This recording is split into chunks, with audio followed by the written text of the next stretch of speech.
Instructions. You will hear a number of different recordings, and you will have to answer questions on what you hear. There will be time for you to read the instructions and questions, and you will have a chance to check your work. All the recordings will be played once only. The test is in 4 sections. Write all of your answers in the listening question booklet. At the end of the real test, you will be given 10 minutes to transfer your answers to an answer sheet. Now turn to Section 1. Section 1. You are going to hear a conversation between an agent and a student. First, you have some time to look at questions 1 to 6.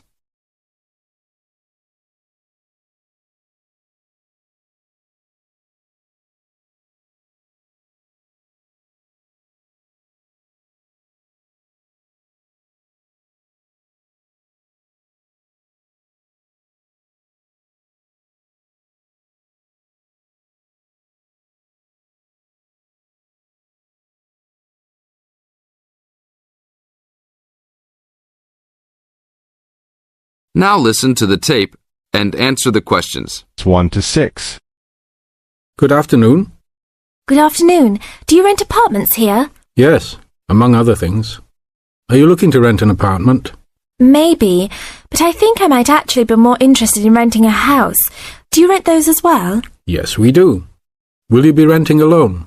No, I have 2 friends that will live with me, but I'll be the primary renter. My friends don't have a source of income, which is kind of disappointing, but I do. I'm an artist, and I've already sold a number of paintings. I just moved to town to try to get more of my work shown. Oh, so you would like to be near the uptown area? That's where most of the galleries are, right? Yes, and there's a large area of homes only a couple of blocks away. Great. I don't have a car, so I prefer being within biking distance of the galleries. That would certainly be possible. Well, let me see. There's a large 4-bedroom house right off Main Street. That sounds good. I'd love to have extra rooms for my paintings. How much is it per month? Around $950. Ouch, that's too much for now. Do you have anything a bit cheaper? I have a 3-bedroom that's for $650. That is definitely affordable, but I did want at least 1 extra room. Is there anything else with more rooms? Oh, here's another 5-bedroom that's vacant right now. It's further away, about a mile from the gallery area, but they're only asking $800. That's a deal for so much space. Well, a mile isn't so bad. It's only a 5-minute bike ride, and that price is okay. I'd like to see that one. Can you give me the address? Sure. It's on 1566 Honeysuckle. Honeysuckle Drive, Wood Heights. Now look at questions 7 to 10.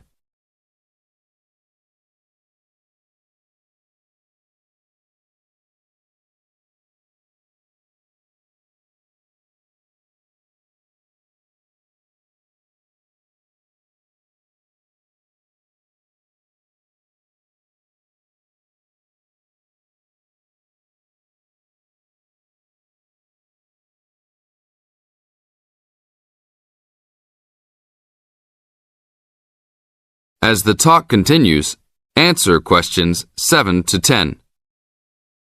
Such a lyrical street name. I like it. Is it furnished? Partially. It has a couch and chairs, a dining table, refrigerator and stove, a wardrobe, a couple of dressers and such, but no beds. Does it have a washer and dryer? It doesn't say here. But why don't you go and take a look? Here's a key. Just bring it back today before 5. We'll do that. An hour or 2 later. Hi, you're back. How did you like it? A lot. But I know why it's listed so low. A couple of windows are broken and they definitely need to be fixed. I'm surprised no one has broken into the house and taken anything. That should be fixed right away. No problem. I'll get a work crew out there today. That should be fixed even if you don't rent it yourselves. Did they have a washer and dryer? No, but I can wash clothes by hand until I find good used ones. There was another thing, though. The tiles in the kitchen floor were broken and lying all over the place. You'd need to put in a new kitchen floor as well. OK, I'll talk about that with the landlord. If you can do those two things, then I'll take it as soon as you're ready. This is the end of Section 1. You now have half a minute to check your answers.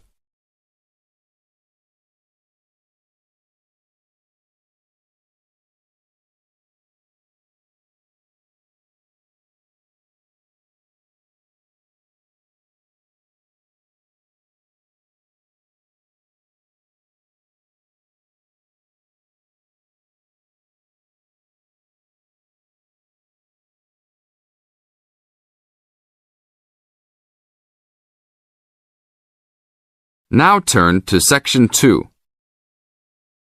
Section 2. You are going to hear a talk on cultural shock. First, you have some time to look at questions 11 to 16.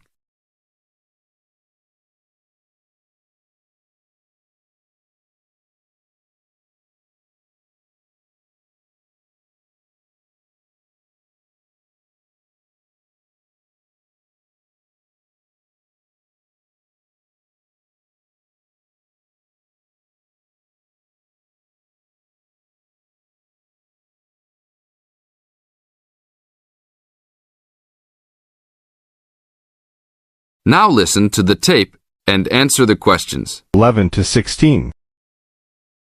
Hi, congratulations on finishing orientation for our study abroad programme. Before you all head off to your respective countries, however, I want to first share with you a little bit about dealing with culture shock. Recent studies in intercultural experience have shown that there are distinct phases of adjustment which virtually everyone who lives abroad goes through. You won't be the exception.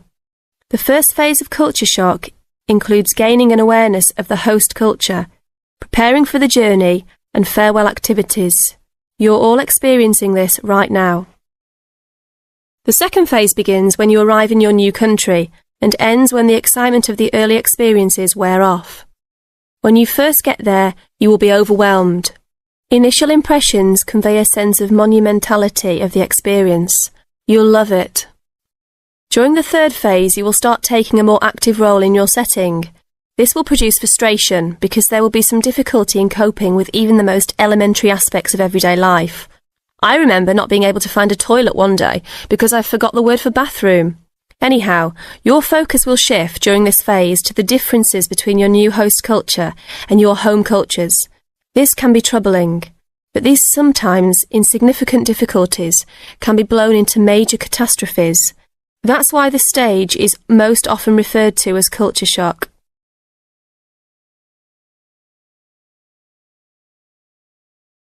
Now look at questions 17 to 20.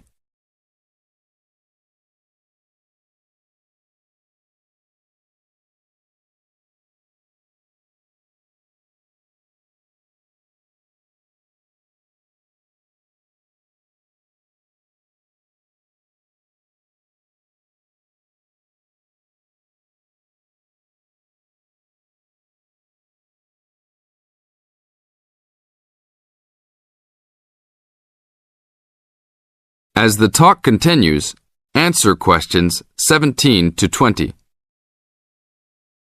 But relax, when this stage is over, you will slip into the gradual adjustment stage. You may not even be aware that this is happening. You will just begin to orient yourself and to interpret subtle cultural clues. The culture will become familiar to you, and you'll start to feel at home. The next phase will be your discovery that you have the ability to function in two cultures with full confidence, and you may even feel completely integrated into your new host culture. In this phase, you will also start to have a sense of shared fate concerning events abroad. The last stage is the re-entry phase when you return home. This can be for some the most painful phase of all. You will be excited about sharing your experiences, but you will realise that you have changed and won't be able to explain how or why. One set of values has already been instilled in you. Another you will have acquired in your host country. Both may seem equally valid. It is important that you realise that all of these phases are a natural part of adapting to a new culture. Expect peaks and valleys during your stay, and feel free to discuss your feelings with the resident director. These culture shock phases tend to occur even with relatively short stays abroad. During your stay, if you feel a wave of bewilderment wash over you, remember this little talk and look back at your notes. One very typical reaction against culture shock is the tendency to hang out with other Americans. Remember, you are coming to a foreign country to get to know her people, language and culture better. If you avoid contacts with the foreign language, you cheat yourself and lengthen the process of adaptation. This is the end of Section 2. You now have half a minute to check your answers.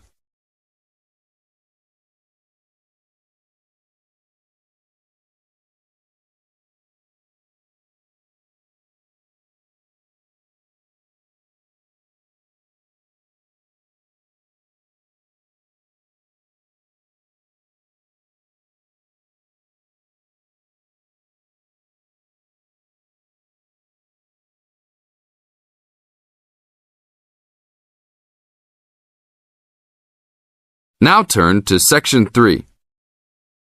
Section 3. You are going to hear a conversation on rivers. First, you have some time to look at questions 21 to 25.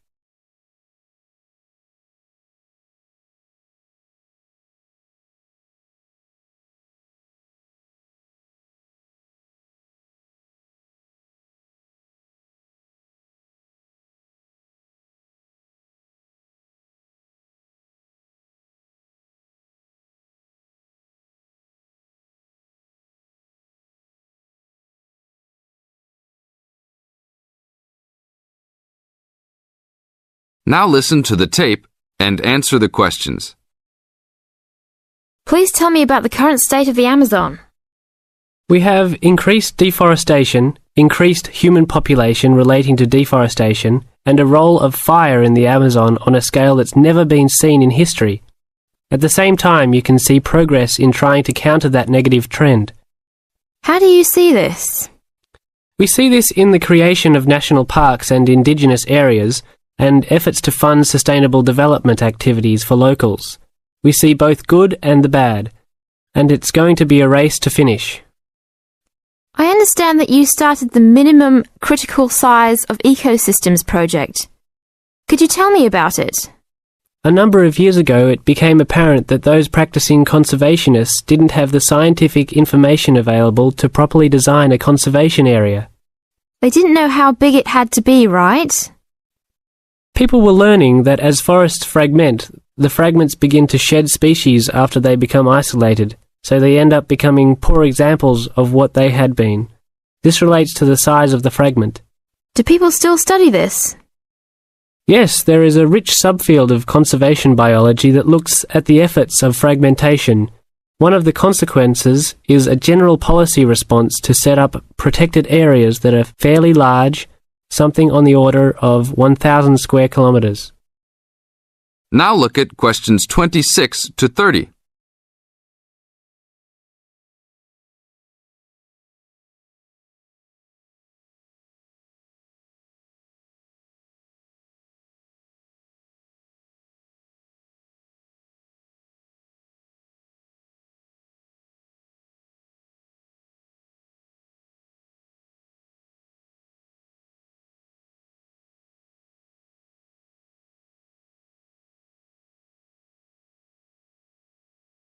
As the talk continues, answer questions 26 to 30.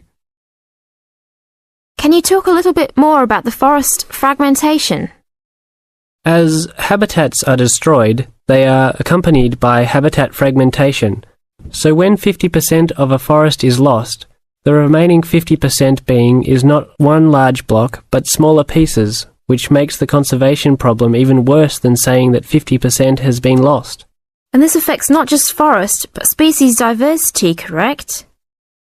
In terms of species loss, we can't give you precise numbers about how many species are lost because of these fragmented landscapes, but we're beginning to get close to where we can make that estimation.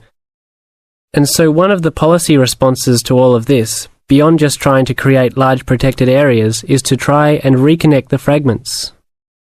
You've been active in many projects studying the Amazon region over the years. Can you tell us about that process of understanding the Amazon? When people first started looking at conservation priorities, there was not much information about the geography of plant and animal species. One of the first clues was an analysis done in 1969. This looked at bird species and found geographic clusters of species which occurred nowhere else. And those are priority areas for conservation. Was this when people began prioritizing refuges? Yes, it was the first time that someone looked basin-wide at priorities, giving priority to so-called refugean areas. Was this when the new trend to use geographic information systems, or a GIS, started? That was in 1990 after we worked out a whole set of biological and conservational priorities and produced a big map using GIS. What are some of the things that GIS does? Well, there are several advantages of using a geographic information system. First, you can continually update the system so that it's now a constantly changing picture. You can actually watch changes. Then you can include large amounts of data, including information about the vectors of development. Roads, railroads, pipelines, hydroelectric projects, etc. And finally, because it is accessible on the internet, it makes this information available to anyone who's interested. This is the end of Section 3. You now have half a minute to check your answers.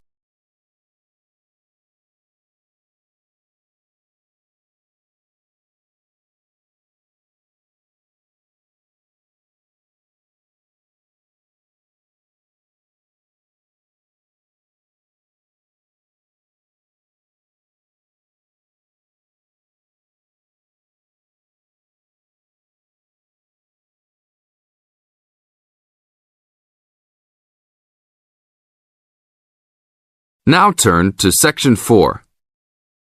Section 4.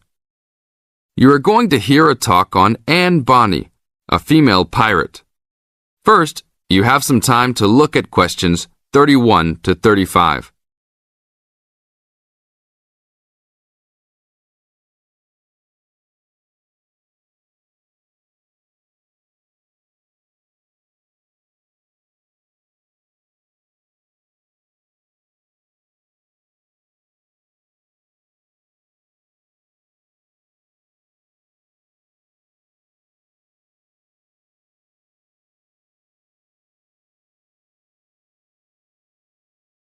Now listen to the tape and answer the questions. Anne Bonny was one of the two most famous female pirates. She sailed on the crew of Calico Jack Rackham. Anne was romantically involved with Calico Jack, but she could be counted as nonetheless as fearless as any other pirate. She was born in County Cork, daughter of an attorney and his maid. The lawyer left Ireland in disgrace, but found fortune in the Carolinas. There, he amassed a fortune and bought a large plantation.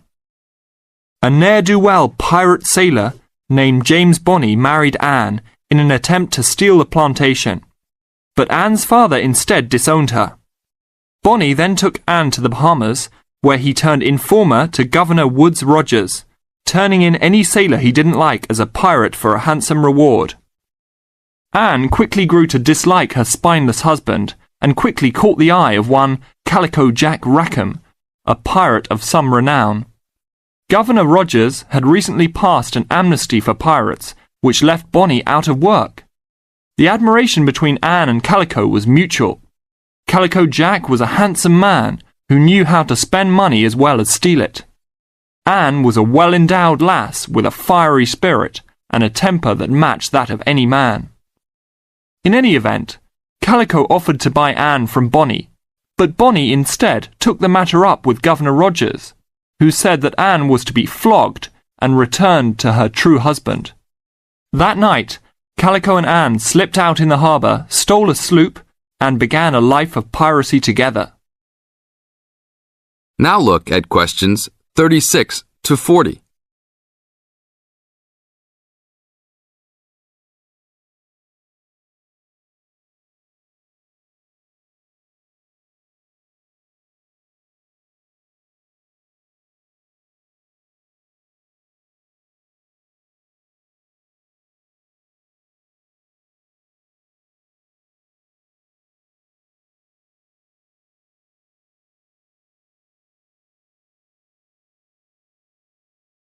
As the talk continues, answer questions 36 to 40. Anne fought in men's clothing, was an expert with pistol and cutlass, and considered as dangerous as any male pirate. She was fearless in battle, and often was a member of any boarding party. In October of 1720, retribution was close at hand. The governor of Jamaica, hearing of Calico's presence, sent an armed sloop to intervene and capture the captain and crew. Calico's ship, Revenge, was caught by surprise, and much to Anne's dismay, the pirates fought like cowards and were taken far too easily. Anne and Mary Read were also captured, but, upon capture, confessed their sex and pleaded to be tried separately after they gave birth. Both women were pregnant at the time. Both received separate trials from the men, but were still sentenced to hang. Mary Read escaped the hangman by dying from fever while in jail. Anne, however, received several stays of execution before mysteriously vanishing from official records. It is believed that her father, who had contacts in the island, forgave his daughter for her acts and ransomed her back to the Carolinas, where she assumed a new name and a new life. This is the end of Section 4. You now have half a minute to check your answers.